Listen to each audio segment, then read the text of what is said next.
Los Angeles, Californie, deux noms qui font rêver. À leur seule évocation, on imagine déjà les highways bordant l'océan Pacifique, majestueux. Puis il y a Hollywood, Sunset Boulevard, Venice Beach, Santa Monica, des lieux qui font fantasmer. À Los Angeles, tout semble plus grand, plus incroyable, et tout semble possible pour qui s'en donne les moyens. Chaque année, des centaines de Français s'installent à Los Angeles pour vivre une nouvelle vie au cœur d'une nouvelle culture. Les gens qui sont nés à Los Angeles, j'ai souvent tendance à leur demander « Mais est-ce que tu réalises la chance que tu as d'être né ici ?» Et vraiment, ils le savent. Ils en sont fiers et ils veulent rester ici. Et je trouve ça admirable. Complètement. D'ailleurs, on a mis un drapeau américain dans le jardin. Le rêve américain, c'est cette douce illusion qui nous laisse imaginer qu'ici, à Los Angeles, tout est possible, que chaque rêve est réalisable. Mais qu'en est-il vraiment ? Il y a près de 19 millions d'habitants sur Los Angeles et son agglomération. Je vous invite maintenant à entrer dans le quotidien de Français de Los Angeles qui tentent de vivre le rêve américain.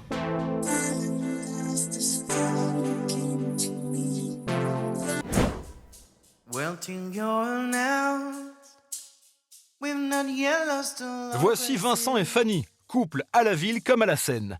Ces deux Français ont choisi de s'installer à Los Angeles il y a 5 ans. Ils se sont rencontrés ici et ont monté un groupe, Yard of Blondes. Ils pratiquent un folk rock du meilleur effet et même s'ils ne vivent pas complètement de leur musique, ils vivent de belles expériences. Aujourd'hui, je les retrouve sur Hollywood. Ils donnent un concert pour le public américain, accompagné de notre couple de musiciens, Frenchy, eux aussi. On est sur Hollywood Boulevard et on s'apprête à faire un concert avec nos amis des Sinners. On a un peu la pression parce qu'il ne faut pas se louper Hollywood, c'est quand même mythique. Et bien, on a bien hâte de fouler cette scène-là qu'on n'a jamais faite encore. Hey! Salut! Ça va? Ça va bien?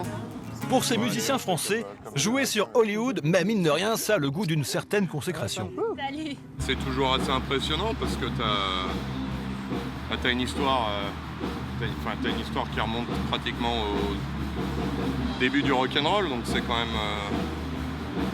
Il y a des gens qui sont passés par là, quoi. J'avais une grosse appréhension, c'est que les Américains, en fait, ils n'acceptent pas la musique d'Européens. Sachant qu'on a des influences américaines, j'avais vraiment peur que notre musique soit perçue comme une pâle copie, une imitation. Et en fait, le public de Los Angeles a été incroyable jusqu'à présent, puisque on a réussi à faire des choses exceptionnelles. Et c'est sûrement aussi un petit peu lié au fait qu'on soit français, ça donne un petit caractère exotique à notre musique. J'ai l'impression, même si nos influences sont majoritairement américaines.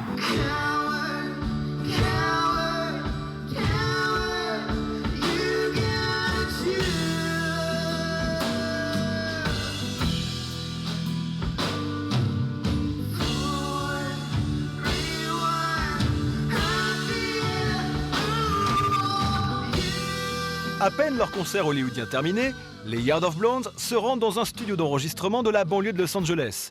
Ils ont rendez-vous avec Billy Graziadei, une référence mondiale dans l'univers heavy metal. Pour Fanny et Vincent, il s'agit de le convaincre de produire leur prochain album. Pour eux, une étape de plus dans leur rêve américain. Well, actually, we are very exciting because we have newer stuff. Yeah. And last time we were here recording with Julian was great. And now we would like to show you some songs to see if you would like to work with us on this new record. What's the new stuff like? It's more, I don't know, it's in the direction of what we've been doing before. Maybe more grungy, more 90s and the kind of like pop rock songs like I would say R.E.M. Oasis and stuff like that. Elliott Smith definitely is one of the biggest influences in the new record.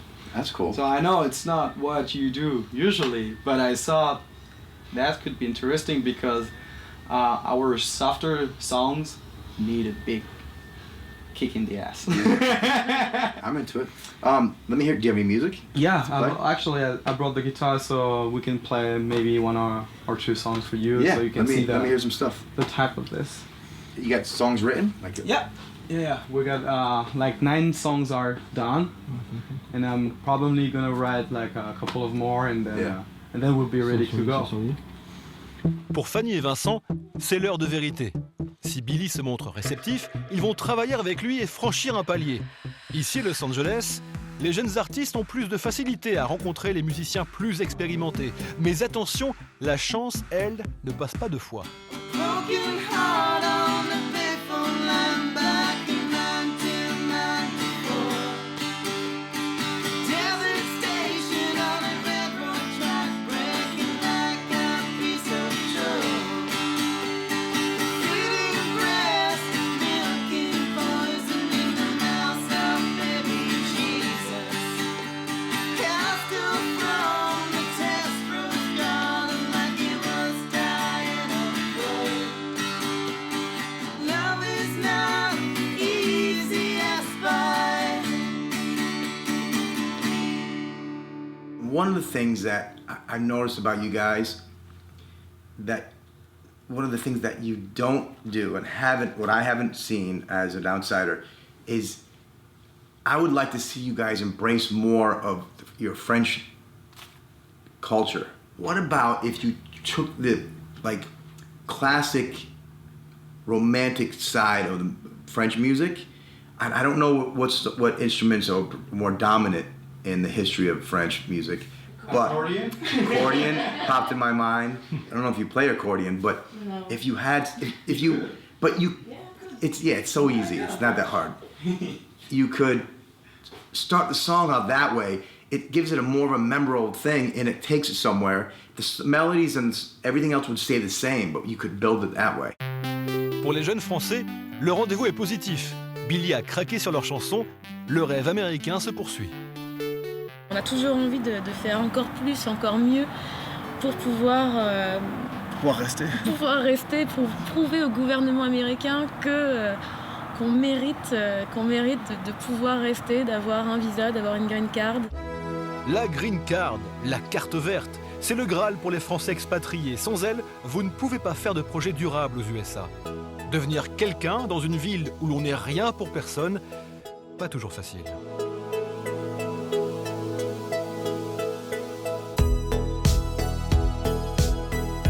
Le rêve américain se construit chaque jour.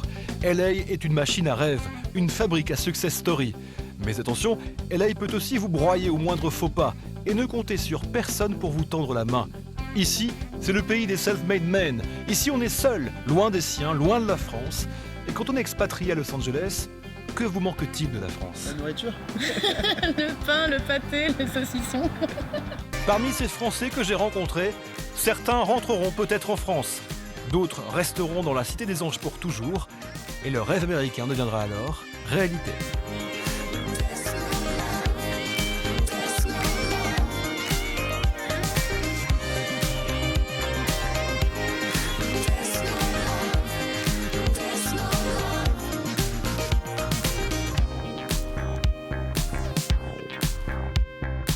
You don't wanna have a crush.